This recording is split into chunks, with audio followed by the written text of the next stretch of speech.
그러면 저희가 이제 MC 해머를 만나러 가야 될 시간인 것 같은데요. 그럼 MC 해머 인터뷰 같이 보실게요. Good morning, good evening, and good afternoon, wherever you may be and on whatever digital device you may be logged onto. Welcome to the 15th edition of the SparkLabs Demoday. 여러분, 안녕하십니까?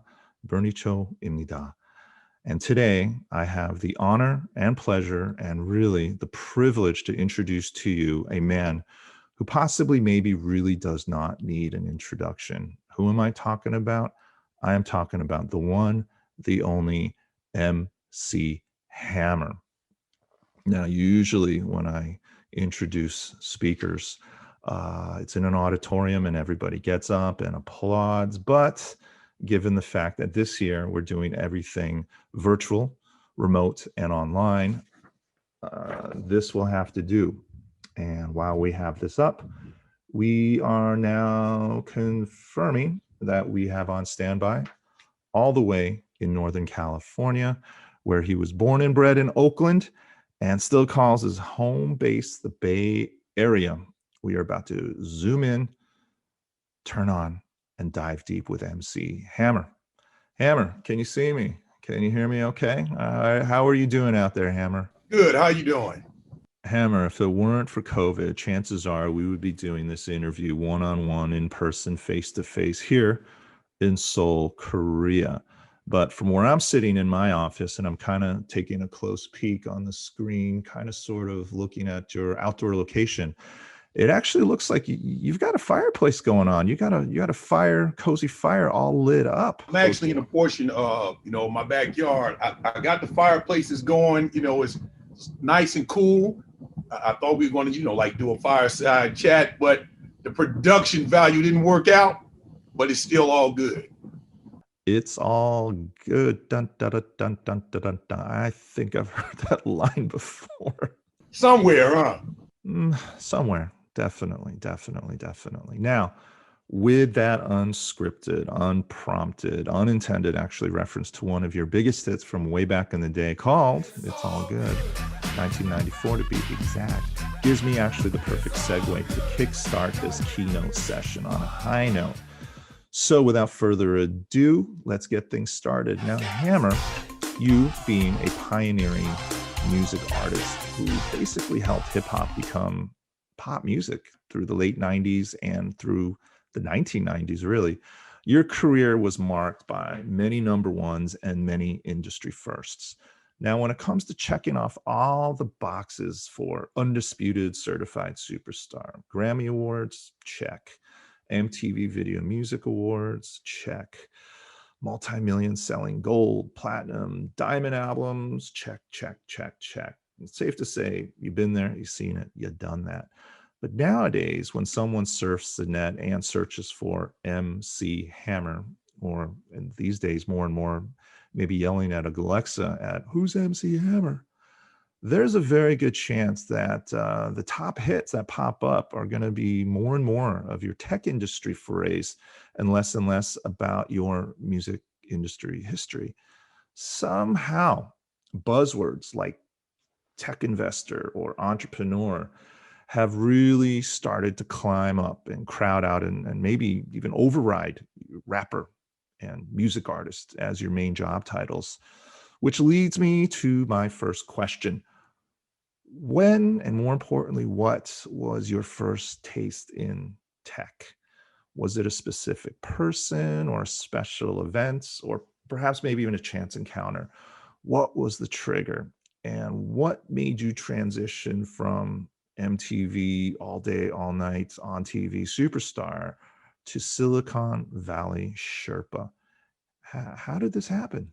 Well, they actually, for me, they're synonymous because capturing video, using the latest technology, all of that was always a part of my brand, the way I saw myself. And so if you look at my videos, going all the way back, even some of the special effects during my, like in Too Legit to Quit, they were all ahead, years ahead of their time. And that was based upon getting the right directors, understanding what the latest special effects were, the equipment, and things like that. So I had a lot of great artists, world-changing artists who were competitors, and I had to stay on top of technology in order to compete. So, you know, Michael would always, you know, have great directors, great effects in his videos, and I'm right here in the heart of Silicon Valley. So my thing was, let me find out what Apple is doing, what Silicon Graphics is doing, you know, what is the next thing to make these videos better. So both from a Hollywood standpoint and from a technology standpoint, I had to keep my finger on the pulse. And so it just became a part of my DNA, you know, to stay on top of technology. And then, you know, my geographical location is right here in the heart of it. Was there a time or a place you realized somehow you might have crossed over and maybe crossed the line from being a tech industry outsider to an insider? Was it a spur of the moment, sudden splash of Silicon Valley serendipity? Or was it more like down the road, Napa Valley, fine wine, something organic, where the transition process pretty much happened naturally, evolved through gestation, maturation, a fruition period? Well, I mean that came, but initially the moment was a thing called Thriller. You know, that again just push you. Entertainment, film, content, rich media. You know, premium content has always been a driver from Star Wars. You know, all of those films they were birthed here. The digital effects to make those films what they are all happened here. And so being surrounded around all of those innovators and creators, I believe it just went into my blood. So it wasn't one moment, but an ongoing moment of seeing people who would see things that aren't there, but then have the vision to say, if it's not there, I'll create it.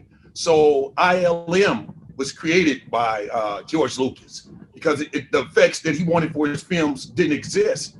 So, you know, Steve Jobs, you know, he would see things that are not there and say, okay, how do we make it better, right, or improve it? And so being around that environment, it just kind of, it motivated me. And you got to remember, I'm coming all the way from the 80s. So in 89, 1990, 91, 92, 93, 94, I'm going all around the valley where these companies are emerging. And I'm trying to figure out how to get the best of the best so that my content would be better than other people. And then later would come the, you know, becoming more of a tech entrepreneur, looking at companies from an investment standpoint, advising companies. All the things came, but they came organically. It was like I went to school first by doing all the research and interacting with founders and CEOs, engineers, and then just bringing all that together at a certain point and say, now let me go to the other side, but I still, you know, remain an artist. What absolutely amazes me is the evolution of the hip hop revolution. You know, when I rewind to my memories of the 1990s and to Generation Z kids out there, also known as Zoomers, 1990s was known as the last century. But hip hop back then was really known for as being an emerging, disruptive, status quo spinning tour de force, not only sonically, musically, but also socially and culturally. Now, when it comes to crossover influence, hip hop was, you know, more often than not synonymous with, I don't know, creating synergies, energies associated with, be it sports and or even fashion. But now when I hit pause and I fast forward and I press play in 2020, hip hop continues to be disruptive, but in ways and means that fans and critics, lovers and haters, and many people out there, including myself, could have never imagined. Now, hip hop is no longer fringe. It has really now become the forefront of drum machine roll, please, digital technology and investment. Now, many of the biggest hip hop stars from back in the day, when you read about what keeps them busy today, artists like yourself, Hammer, are known less and less for past music chart success and more for your recent investment success. Now, when you've got former Billboard topping rappers, like Billboard chart topping rappers like Snoop Dogg or Nas or will.i.am from the Black Eyed Peas, and Chamillionaire becoming multi-millionaires from their numerous non-music ventures, as well as juggernaut hip-hop heavyweights like Jay-Z, P. Diddy, and Dr. Dre becoming de facto billionaires from passion projects that have probably more to do with bits and bytes instead of beats. Well, in the case of Dre and will.i.am, it actually was beats, but more about the headphones and the streaming music service that got snapped up by Apple. But that being said, what is it about hip hop that can't be taught at Harvard, studied at Stanford, or mastered in an MBA that has enabled and empowered yourself and a generation of hip hop music stars into becoming super successful entrepreneurs? What is the secret sauce? Well, in order to understand the present, we just need to go back a little bit. Hip hop is an entrepreneur-driven genre, a business, and so most of us, we've always had control of our strategy when it comes to building our companies, our individual brands. Certainly, again, going back to when I got started, I walked into the record company with a marketing plan. I hired the directors, all these things. So we map out our marketing strategy, our street strategy, our visual strategies. So these things, we were self-made entrepreneurs from the very beginning, and the record companies were our partners. But they didn't understand the culture of hip hop. It was new to them, and neither did they understand hip hop entrepreneurs. So first, understanding the culture was one thing, but then understanding the actual individuals who became rap artists, we had a different mindset. We came out of the crack era of the 80s. And so we had all of these different inputs going into our minds on survival, on ingenuity, and how to make things better. And so we took all of that and applied it to business, to technology, to opportunity. And so when you come from a grassroots position and you have to actually hands-on learn these things, they fought it early on. Specifically with me, Hammer, what are you doing? What's all this diversification? What's all this going into technology and business and marketing and branding? But as we went along, they started to see that their natural instinct was to embrace these things because it's in the very nature of being an artist, specifically a hip hop artist. That's different than the early on R&B artists, different than the pop artists. Their ideology was let the record companies do everything. They do everything. Hip hop coming out of the crack era, our thing was we're going to do it for ourselves and we're going to take control and we're going to manage. Now, it took a while for, again, people to understand it on an individual basis, but after I blazed the trail early on, later, certain branded artists or artists and labels began to embrace the ideology, and because they realized that they have it within themselves to do it, to execute. Now, in many ways, be it tech, or be it music or tech, the order really doesn't matter. You've not only been a pioneer, but you've also been a bit of an anomaly, an oddity, an outlier in terms of making moves as an artist and as an entrepreneur. Do you actually remember your first encounter be it at a tech industry conference or a particular tech company office where people, I don't know, in the lobby or perhaps in the elevator, in the hallway, or even in the meeting room were kind of taken aback by you walking in and stepping in, and were they whispering and wondering, oh, isn't that MC Hammer? What's he doing here? What's going on? Is that really him? I mean, was there that moment where people realized this gigantic superstar music act is here in person in our office wanting to talk about tech? Do you remember when that was? Well, I just think what stands out to me is probably 1992-ish, around that area. Again, AOL had to dial up, and when you dial up, you would get, you know, the king and all that. So at that time, I was still trying to, that was the beginning of me trying to figure out how to get my videos on the internet without degradation. I wanted, you know, I wanted it to look good. And that led me over to two places. One, Apple, and two, Silicon Graphics, SGI. And so what I remember that stands out is I got over to Apple, and there's these two kids, 15 and 16 years old. And they say to me, Mr. Hammer, we're going to solve your problem. We'll make it so you can get video on the internet and it's going to look good. And I said, well, how you want to do it? And they said, we're working on this thing called QuickTime. And that was like one of those moments that stands out for me, because from there, you know, years later would come companies like YouTube, which again, I was at YouTube when they still had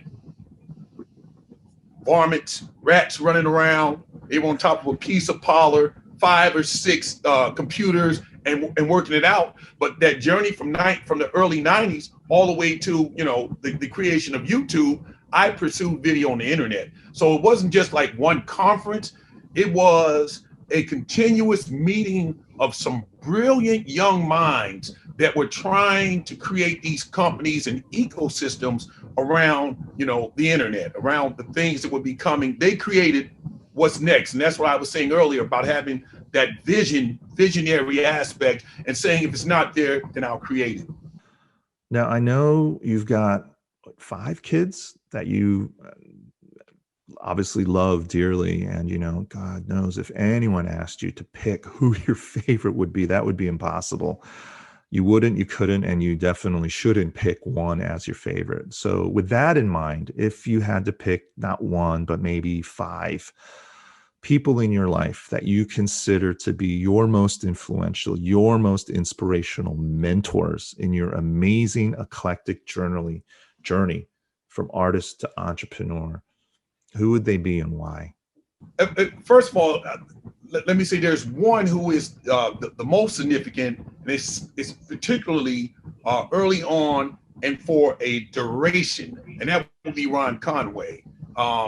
He gave me access to, you know, deal flow, relationships, you know, individuals that I met, connections, everything from VCs, again, to upcoming engineers, founders, co-founders, and he created a system that no one else in the world has ever been able to replicate, and it was his own unique system. So he's uniquely the designer of the Silicon Valley that we know today, and he did that early on, almost as one man, moving it from down, you know, in the Palo Alto area up to San Francisco and along the way. So Ron would be at the top of that, and as a mentor, and his ecosystem.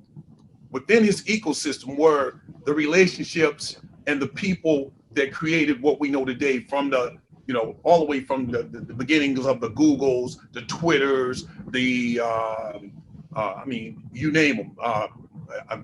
Mark Benioff, that's a different relationship, but also Mark's fantastic, brilliant, good man, good friend, visionary. But I could name a bunch. So, you know, it was very different, because it wasn't just one mentor. It wasn't just one moment, but it was one key figure mentor, and then the branches of his tree, or the branches of that tree, that flow into many areas. I mean, the deal flow. I mean, it's Angel, SV Angels probably had 600 companies they invested in. So imagine all of the people over those years. From 2000 to 2015 or 16, I was in that entire deal floor, seeing those type of deals and meeting the people. Now, flipping the script, and maybe perhaps a bit of a role reversal, now that you are an investor and a mentor and an advisor, basically a Silicon Valley guru, very much like the people that you just mentioned. What do you feel are the most important, I don't know, roles and responsibilities in guiding startup founders to find their path to future success as business leaders? Well, the first thing is to recognize that things have really changed. When you saw, probably from your beginning, the Black Lives Matters movement, when you saw that movement initially confused people. People didn't know what the term or the phrase meant. They didn't know exactly what the agenda was. But I felt the spirit behind it. And I knew that this was not just a new organization / movement, but this was a new ideology. This was a new demand being placed on society and the world at large on things, the way they need to be done, the opportunities, equal opportunities, social justice and all that. And I want to connect this to founders. And so when I saw it, I felt as though I know that the current artists, musicians, and entertainers are not doing what they're doing. Very important. So you can't just jump in front of the parade that already started and act like you're the leader. These new young people had new ideologies and new ways of doing things, and less compromising than the previous generations. Very important. So they don't tolerate the nonsense. So when I saw that, I equated that to what I had seen for the past 20 years in technology. When a Mark Zuckerberg comes along and he says, "I'm going to do my company this way," and you might get blowback, but he's stuck with his plan because he's going to change the way things are. Or if Twitter comes out and Jack and Ev and Biz are saying, "This is the way we're going to do this," and then you're going to get blowback, right? Or when YouTube comes out and says, "We're going to put videos and make them available," and Hollywood and other people who control IP and content say, "Wait, that's my content." The guys and their investors say, "Keep building and we'll figure out later how to work the deal out," right? Let's build this company. Black Lives Matter says, "Listen, here's the challenge. Here's the problem, and we need to solve it." And when I recognized that spirit, I said, "Oh, well, let's get out the way and let's go into a supporting role." So what do I say to new entrepreneurs right now? When you come with something today, first of all, I want to see a clear path to profitability. This is not the era or the market to say it's a long-term play. That's number one. Number two, I've seen several companies built out in the last 6 months during the pandemic that on the surface, it looked like, wow, they must have a team, 20 or 30 people, only to find out that it's 4 people, 3 people. And they are writing code and innovating and using the latest technologies. And so the third thing that I would say is that there is so much capital available.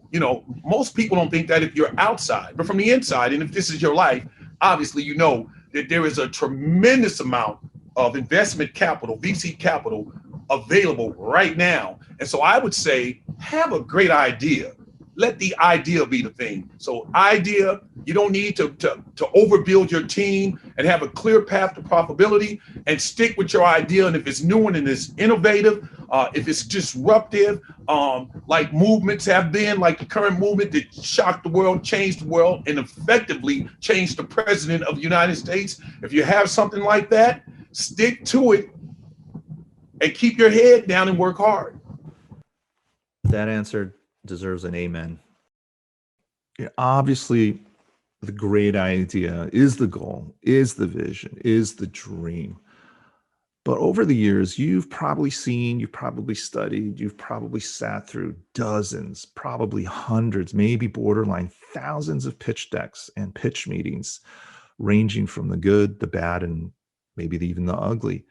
Now, if you had to give a heads up to a startup about to walk into a meeting with you and your team, beyond the great idea, what are the most important things you look for that are absolute must-sees?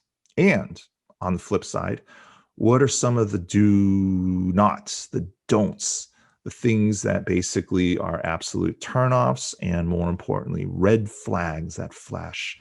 This meeting is over. What's interesting about that is, again, I see a lot of stuff, right? The deal flow. I see a lot. And when I see the same thing, that's a lot of people still have the mentality of they see a company that's existing, and I'm not talking about being disruptive. I'm just talking about basically copycatting and just changing a little bit, right? Before you get to the point of walking in the door and presenting it, don't present something that's already there. It's just not motivating. It's not something that's going to get people excited.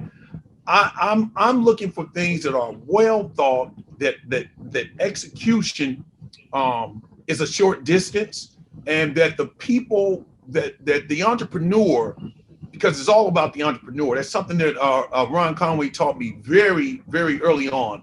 He always invested in the entrepreneur first and the idea second. It's like the people.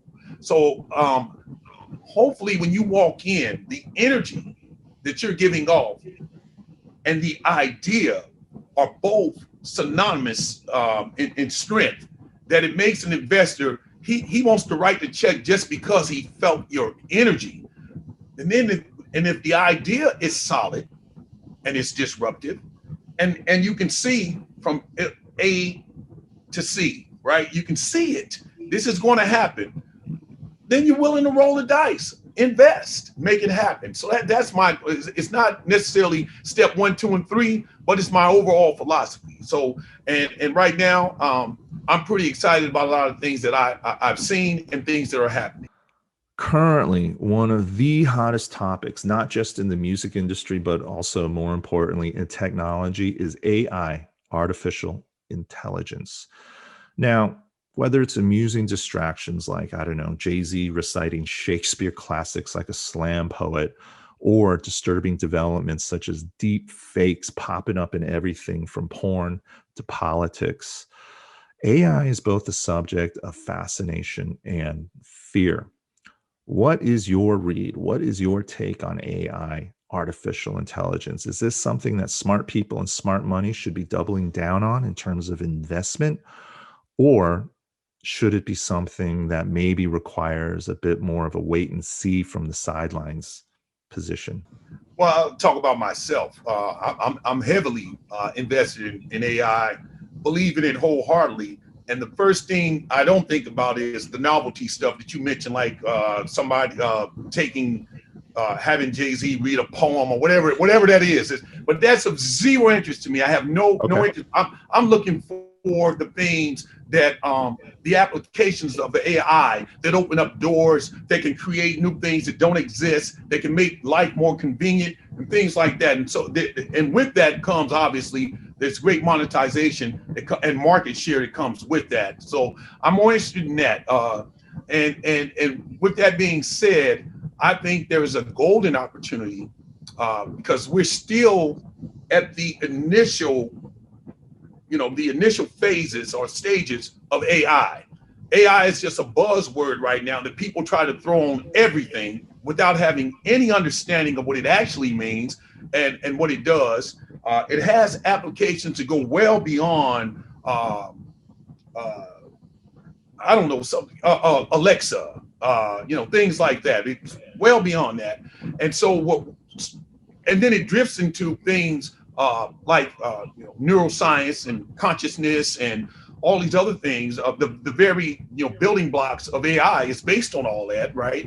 And so look at all those opportunities. And so what we've done, and I've spent the last 5 years on, is just making sure that AI can affect your day on a day-to-day basis, an hour-to-hour basis, to make life more convenient. That's the type of AI that I'm looking for, and I'm looking for building the ecosystem around that that allows you to build another company that plugs into those opportunities that are created by an AI that's focused on specifically making your day-to-day life easier. And let me just add to that by saying that when I say that, remove the word AI and just say whatever it is that I need I want it delivered. I want to be able to use natural language processing, right? I want to NLP and just say it. I want to buy a new house in Seoul, Korea. I want to say it into my phone, and I want I want to be able to have the credit run, and I want to be able to sign a deal if it meets the criteria, all and be done. And I want all that done in 120 seconds, because AI, we can do it. It's done. It can be done right now. So from the biggest purchases to the smallest things, I want a pizza, I want a Coke, I want baseball tickets, I want concert tickets, I want a flight, all those things already done, already doing, and more to come.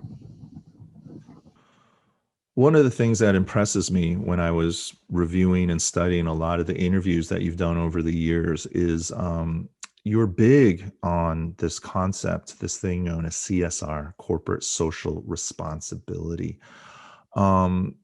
It seems to be that one of the signatures of what you feel is very successful in a startup and in a business is not just the bottom line, not just about increasing revenues and increasing profits, but more importantly, increasing investments, both in people and more importantly, in communities. Why do you feel the social awareness and the social responsibility is so important to a startup, to a business, and to an entrepreneur? I mean, it's human. It's listen, without people having the ability to embrace or pursue happiness, right? Finding peace. And I thought about this earlier today. What would it be to have peace but have no love, right? Social responsibility from a corporation standpoint means that you want the people who work for you, you want them to be happy. You want them to have strong family and love. If the corporation is not doing things to help society, if they're not doing things to help the homeless situation, if they're not doing things to help with healthcare, which again in tech is not as much as a big issue because tech obviously benefits, you have that. But what about the people who are not involved in tech that are sleeping right down the street from you, right? So we have to be concerned about society. All these things that we create, all these gadgets, AI, you name it, whatever it is in tech, if it's not helping human beings find peace, love, and live better lives, then it's all for naught. It's all for naught. There will be a small group of people who can't even live good because they have to be fearful everywhere they go, because they may have stacks and stacks and stacks of, let's say, steaks. By the way, I'm a vegan, so I'm just using that as an analogy. But they may have stacks and stacks of food, hoarders, right? But the man just 30 feet away from them, he has it but a slice of bread. If you're not helping him, this is in jeopardy anyway. So if it's not your human side that says help somebody else, then self-preservation says you should be helping other people. I prefer that it is the human side. Corporations, I had the pleasure of being around Mark Benioff from his beginning with Salesforce. I mean, walking the hills of San Francisco and throwing back ideas and ideology. And Mark established from the beginning that the 1% and 1%, 1% of the hours, 1% of the revenues would go to people, to charities, to make the world better. I thought that was the greatest thing I ever heard. And again, he started that 20 something years ago, 20 years ago. And so that was also ingrained in me, and it was ingrained in me as a music. I started the Help the Children Foundation way back in 19 jobs, sports, business, that this foundation that I have could be helpful. It's the natural thing to do. It has a lot to do with the way you were brought up, your morals, and your environment. In the city of Oakland, this is the home of activism. This is the home of people who have always fought for the people, movements, all the way from the Pullman Porters up to the Black Panthers. This is what we've always been, like a community of, we're gonna help our people. And so that wasn't, I grew up and I'm groomed in that.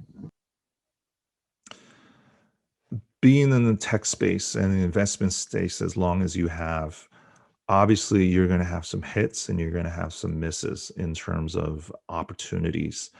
I wanted to know if there were, for instance, any predictions you made 5 years ago that you were like, nailed it, hit it, got it right. And also if there were any predictions where you're like, oh, I totally didn't get it.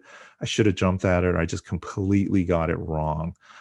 But more importantly is, instead of looking back, really, I want to ask you in closing, looking forward, what do you feel we need to be looking at, we should be focusing on, that we should be anticipating in the next 5 years? If we had this crystal ball and you're behind it and you're doing this 5 years from now, what should we see on that roadmap?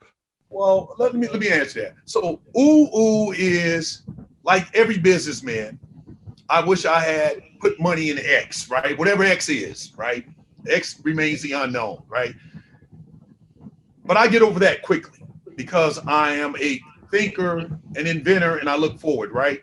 So two things. One, I'm gonna put my artist hat back on. I look forward to showing artists how to walk properly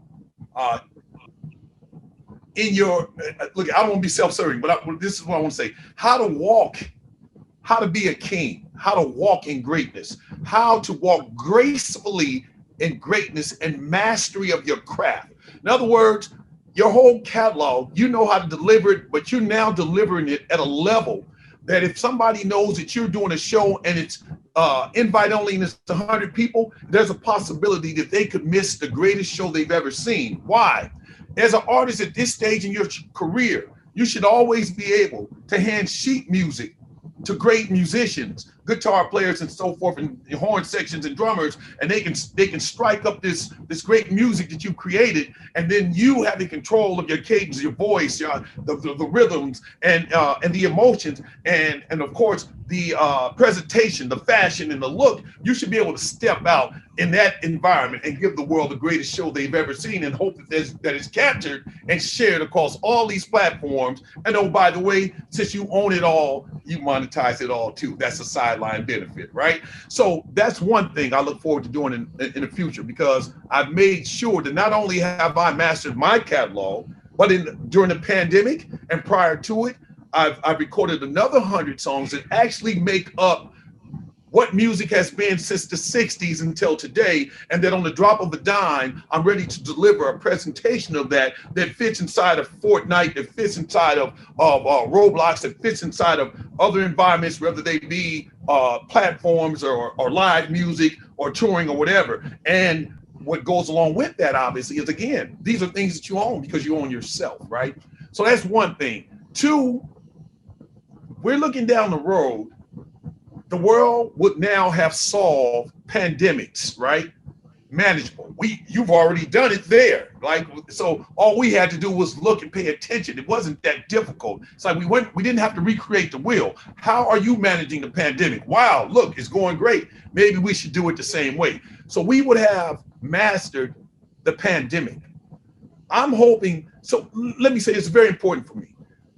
One, I'm hoping that my culture, I'm hoping that Black people, African Americans, Africans, descendants of slaves, that we have 5 years from now, that women are at the forefront. Black women are at the forefront. I've been around Black men and women, but I'm saying it this way for a reason. I've been around Black men all my life. I come from every subset you can think of. The streets of Oakland, LA, West Coast, friends who know the streets, run the streets of the East Coast, the South, military groups of men, professional sports from my Oakland A's days. I've been around men all my life. I know their habits, they're good, they're bad, their idiosyncrasies. I know all of the way men think. We've done what we're supposed to do to a certain extent, and we also know that we've also kind of maxed out. We don't want to change. Men don't want to change. Men want to stay in control even if the train is off the track. But women have better vision today than men. I say that and I mean it. If you watch and listen to the way women think, their way of processing things, and they are better at it. We took too much time off. We got caught up in all other trimmings that come with success in business. And now the women are just like waiting.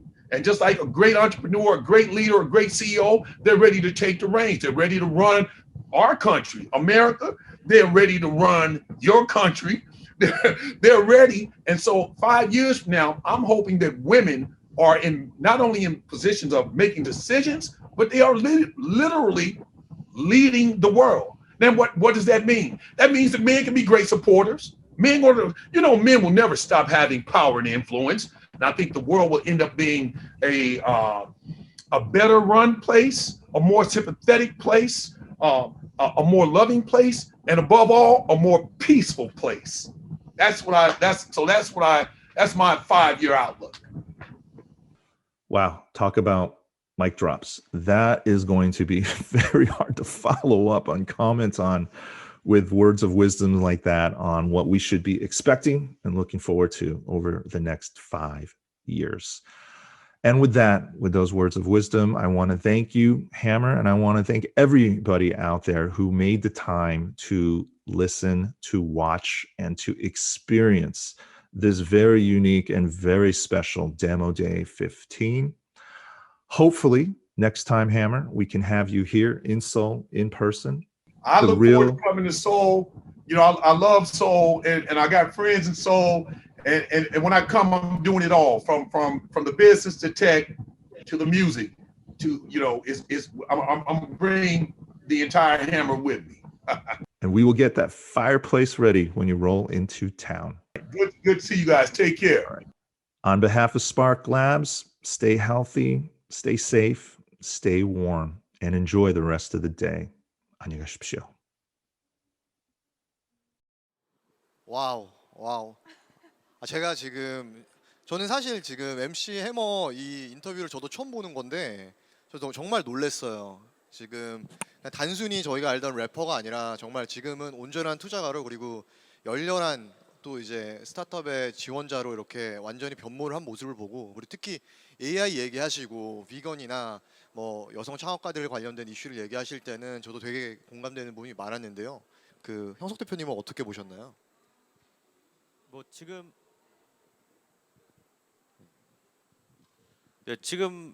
실리콘밸리 그리고 미국에서 가장 많이 다뤄지고 있는 주제들이었던 것 같아요. 그 여성이나 아니면 다양성 이런 것들이 이번 팬데믹을 통해서 더 많이 대화에 들어가고 있거든요. 그래서 저희 회사 내부에서도 그 교육이 많이 생겼어요. 네, 그래서 다양성을 다시 생각하자, 평등을 다시 생각하자. 그리고 뭐 실질적으로 팬데믹 때문에 환경이나 이런 것도 지금은 어마어마한 이슈가 됐잖아요. 근데 그거를 이제 MC 해머라는 어떤 대단한 아티스트로부터 그리고 실리콘밸리의 투자자로부터 들을 수 있었던 게 많은 분들에게 영감을 주지 않았을까 생각합니다. 선영 대표님은 네. 어떻게 보셨어요? 네, 저도 그 아티스트로 시작하셨지만 이렇게 테크 분야와 스타트업 분야까지 아이디어를 또 전파하시고 이렇게 해주시는 모습이 인상 깊었습니다.